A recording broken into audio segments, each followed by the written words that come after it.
ولا حدا غير دينه كرمالي. مش مزبوط هذا الشيء. ولا حدا ترك عائلته كرمالي. ايش بقى عايشين لي هذا الموضوع المقلو طعمه. انا هدفي بهذا اللايف لكل متابعينا، كل شيء سمعتوه كله كذب، وهذا الشيء ما بيمثل الحقيقه باي صله.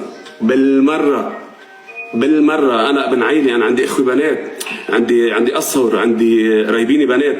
ما هذا الشيء مش لنا ابدا ولا من شيمنا، ونحن بنعرف وكل العالم اللي بتعرفني شخصيا انا ابن مين وابن عائلتنا ونحن كيف بنفكر.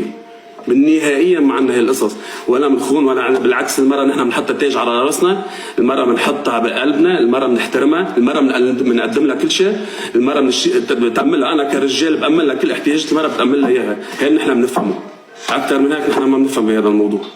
غير هيك كله حديث فاضي مقلو طعمه، وكله هذا بس قصص.